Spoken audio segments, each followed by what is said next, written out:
The Seven Deadly Sins is a fun and crazy shonen fantasy manga that not only manages to build a world filled with mythological references and lore, but manages to tell an exciting story that'll keep you guessing throughout its run. Yet even with its thrilling story, impressive world building, and its amazing foreshadowing, those aren't really the first things that come to mind whenever I think of the Seven Deadly Sins. Rather, the thing that makes this series so fun and enjoyable is its diverse cast of characters, along with how they interact with one another and the world around them. Hey there guys and gals, Anime Dude here, and in order to celebrate the airing of the Seven Deadly Sins Season 2 alongside all the anime, I'm going to be analyzing the grisly sin of sloth, Fairy King Harlequin. If you end up liking this video, then remember to go check out my channel, where I'll simultaneously be uploading an analysis of one of my other favorite characters from the manga, the Fox's Sin of Greed, Bon. Now, without any further ado, let's delve into the analysis of the Fairy King himself.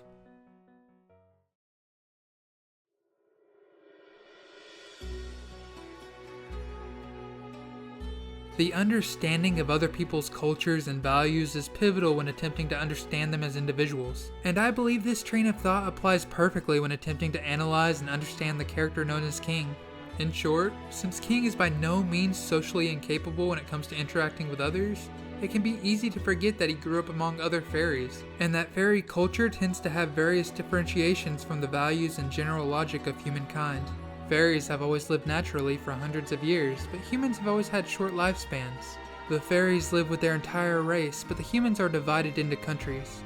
Humans spill the blood of their own kind in order to obtain things such as money, land, and power. While in comparison, it's shown that fairies have no concept of money, and I think it's fair to assume that the fairies also have no concept of power struggles or land ownership due to their shared residence in the sacred forest, where the sacred tree is said to choose the fairy kings. In fact, the differences between the two, as well as how they relate to one another, is actually comparable to the Native American Indians and the settlers in American history. The fairies live off of nature and were curious about a complex culture that they didn't understand, and the humans were filled with greed as they pursued what they believed to be valuable resources. In our own world's history, the settlers pursued gold, and in the world of the Seven Deadly Sins, humans were pursuing the fairies' wings. And though the deaths of Native Americans was the biggest genocide in our own world's history, and thus the magnitudes of events were on a completely different scale, what the fairies went through seemed a bit darker in a way, considering that most of the initial Native American deaths were because of the unintentional spread of diseases, and most of the fairies that died were essentially tortured as their wings were removed before their death. There are a vast number of differences between American history and the fairy-human relationship in the Seven Deadly Sins, and I simply wanted to use this comparison for understanding's sake. But regardless of any historical similarities to our own world, the biggest takeaway is that in the world of the Seven Deadly Sins, human culture and fairy culture are entirely different from one another. And from my understanding, how King views trust and the lack thereof was influenced heavily by their cultural differences. While bits of foreshadowing are commonplace in the Seven Deadly Sins, especially when it comes to characterization, it can definitely be an unpredictable show story-wise, and there aren't always hints given to help the audience prepare. Kinda like when this guy was actually this guy, who was actually this guy, who was actually this guy, who was actually King's dead best friend that he'd killed 150 years earlier. I mean, let's be real, there are two types of people out there, those who didn't see that coming, and dirty freaking liars. Anyways, we often learn more about characters through tidbits of foreshadowing, and while King's perception of trust is a seemingly trivial trait, it's actually linked to his past and ends up playing a significant role in future events. It's shown that King initially distrusts humans because they're always warring with one another over what the fairies see as the pettiest things. Despite this, his best friend Helbram let his curiosity and interest get the better of him, and he chose to trust some human merchants. As a result, he and all the fairies with him were betrayed in order for the humans to use the fairies' wings to live longer and make money, which, as we discussed, was yet another petty concept of human culture that the fairies struggled to understand. Helbram lived, but seeing all of his friends tortured and killed before his eyes brought about a hatred and rage that caused him to kill humans for the next 500 years. Once he met King again, King was forced to stop his friend that hadn't heeded his warning, and as such regretted the day that he'd ever trusted humans. However, while I'll save the reasoning for a later part of this video, it was at this point in time that King truly detested himself. As such, he joined the Seven Deadly Sins once Meliodas spoke of how many bad kings the humans have, and how in comparison, he could tell that Harlequin was a splendid king that truly cares for his people. At this low point in King's life, I think those were words that he needed to hear, and despite his distaste for humans, These words not only saved him, but made him grow fond of Meliodas. If you were to ask me how, I would assume that it's because people are more likely to believe in and latch onto words that they desperately want to hear, and the king that loathed himself and distrusted humans at this point probably had no words that he wanted to hear more than those. However, after the 7 deadly sins disbanded, and King returned home only to find the Fairy King's forest gone, he wasted no time in assuming the human greed that had tormented Helbram had also destroyed the rest of his home through Bon. It states that the humans working against the 7 deadly sins helped to confirm this fact, but he never necessarily trusted them, and only had goals that coincided with theirs. So I think it's safe to assume that King would have placed all of the blame on Bon, either with or without that confirmation. As such, his personal vendetta became to extract revenge upon Bon, and to do so in the land of the dead so that his sister could see that justice has been served. Fairies are shown to be able to read the hearts of others, and while they don't always do so right away, the fact that King doesn't in this situation shows that he was likely blinded by his predetermined discrimination against humans. It could even be argued that King's human form transformation is a representation of what he views humans to be like. In his mind, humans were and had always been greedy, and they'd always pursued longer lives, so of course Bon would have killed Elaine in order to obtain immortality. Yet after petrifying Bon within the necropolis, he was genuinely shocked when he realized that Bon's relationship with Elaine was different than what he initially assumed, and that Bon hadn't killed Elaine out of his own greed for immortality, but was rather someone who shared priceless memories with her, memories that allowed him to see her when her own brother could not.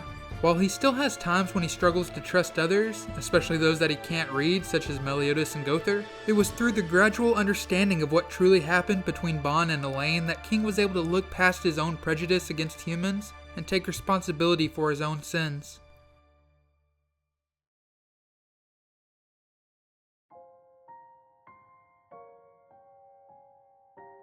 Contentment does not mean to desire nothing, but rather it's when one is satisfied with what they already have. The laziness of sloth is often frowned upon, and in the case of King, it represents the fact that he did nothing to stop Helbram from killing large numbers of humans over a 500-year span. While we know that King was suffering amnesia during these years, and was thus unaware of his duties, he was still given the title of the grisly sin of sloth due to his actions, or rather the lack thereof.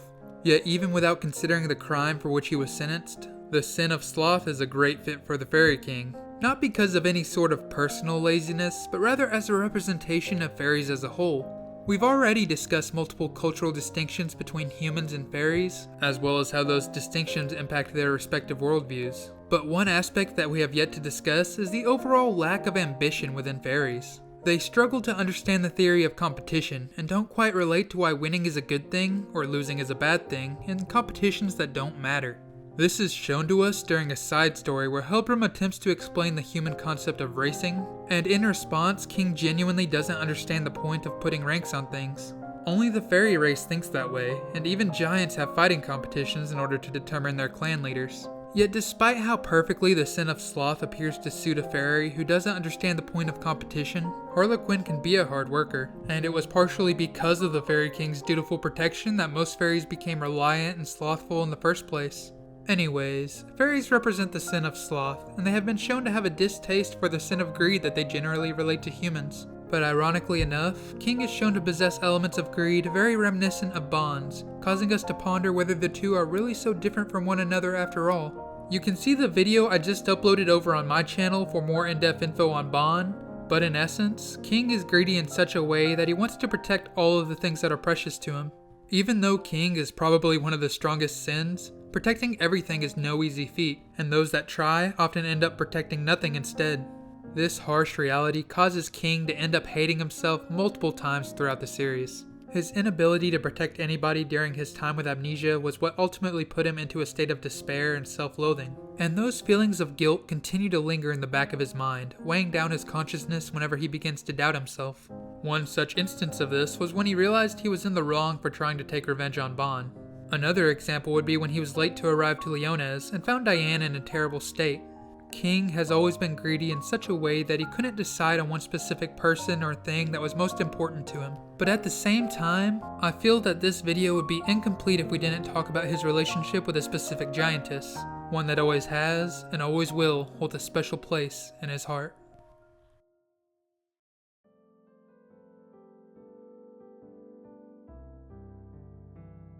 There are those who say that love may be one of the most powerful forces known to man, and the best proof of love is trust. But when talking about King, that could very literally be the case. During his time spent away from the Fairy King's forest, King spent many years living in solitude with a young Diane. During this time, he not only fell in love with her, but he promised her that he would always love her. However, after his memories returned and he realized that he had failed his duties as the Fairy King, he erased Diane's memories of him as he set out to face his mistakes. King's plan for repentance involved him being confined for 1,000 years, so even though he acknowledges to himself that his feelings for Diane will never change, he simply believed that she would be better off without him. After King first appeared back in Season 1, it was quickly made clear that he still loves Diane, as nearly every action after his attempted revenge on Bon is based around her. He entered the Fight Festival in an attempt to win back her sacred treasure. He disregarded his own safety in order to save her and heal her during the invasion of Leones. And he primarily helped to rescue Elizabeth because she was Diane's precious friend that had helped to bring them back together again. Also, when he fought by himself to save the Fairy King's forest, he used the thought of returning back to Diane as his motivation to survive the battle. Afterwards, he rejoins the other Sins with the intention of telling Diane how he feels, but is stopped when he realizes that Diane has had her memories wiped again. King also erased her memories at one point, and therefore acknowledges the hypocrisy in criticizing the perpetrator, but he is unable to forgive someone for doing so without any reasoning for their actions. The group as a whole set off to look for Diane in order to return her memories, but had they not done so, King was completely prepared to go look for her by himself. Diane is a constant priority of King's, and as such we as the audience have a clear understanding of King's capacity to love and care for others. Yet as we discussed earlier, King has trust issues. He trusts very few people, and that's because he finds himself unable to understand them. King has distrusted both Bon and Gother because he misunderstood them. And though he was fond of Meliodas because of how his words saved him when he was at his lowest, he was never able to trust him at all until he found out more about him and his past. In essence, King's trust issues stem from a fundamental lack of understanding, and therefore he can only trust someone after he is able to understand them and identify with them. Taking this into account, King is able to trust Diane because of their connected past, which made her much easier to sympathize and identify with. Since trust is often seen as the best proof of love, I've come to believe that as King's worldview is ever expanding, so is the extent to which he is able to sympathize with others.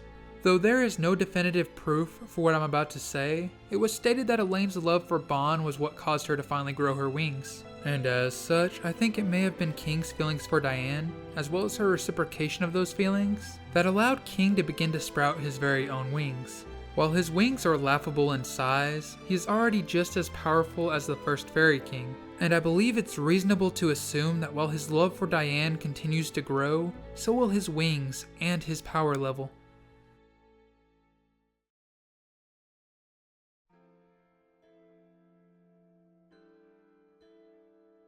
King is the grisly sin of sloth, and as such he represents the general complacency found within the fairy race's culture. Since fairies have long lifespans, King is over 1,300 years old. Yet be it the time he spent with Diane, or his time living amongst other fairies, he has spent most of his life in ignorance of what was going on in the world around him.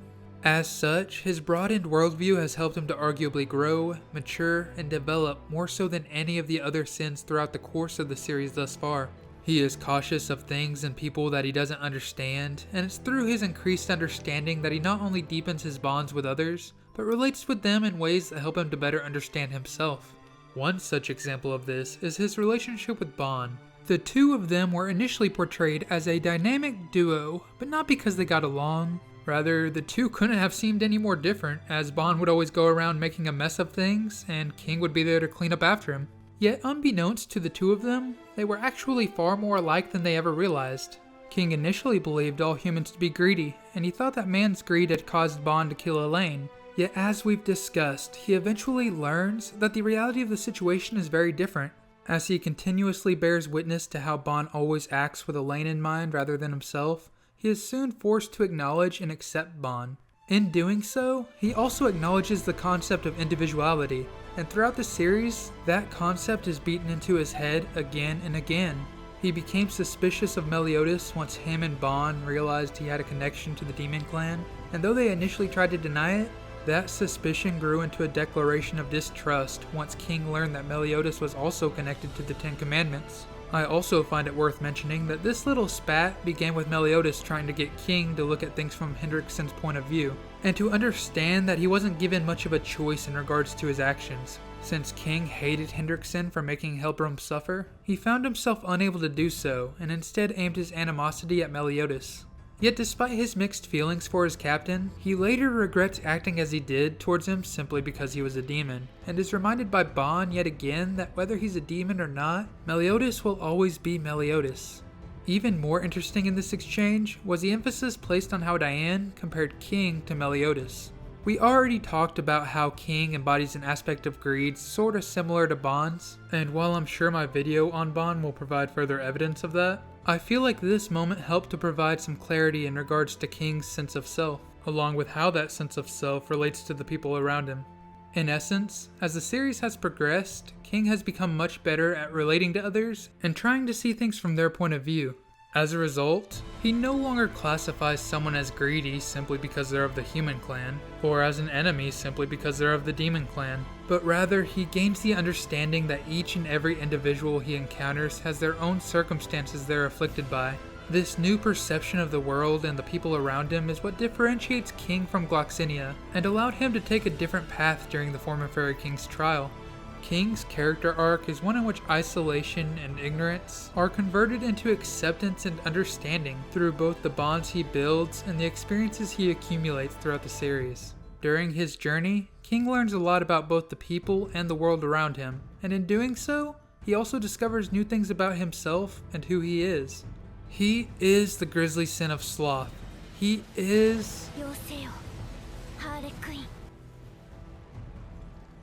Hey there guys and gals, Anime Dude here, and I hope you all enjoyed the video. If you did, feel free to go check out the character analysis video on Bon that I'm going to be dropping at the same time as this video over on my channel.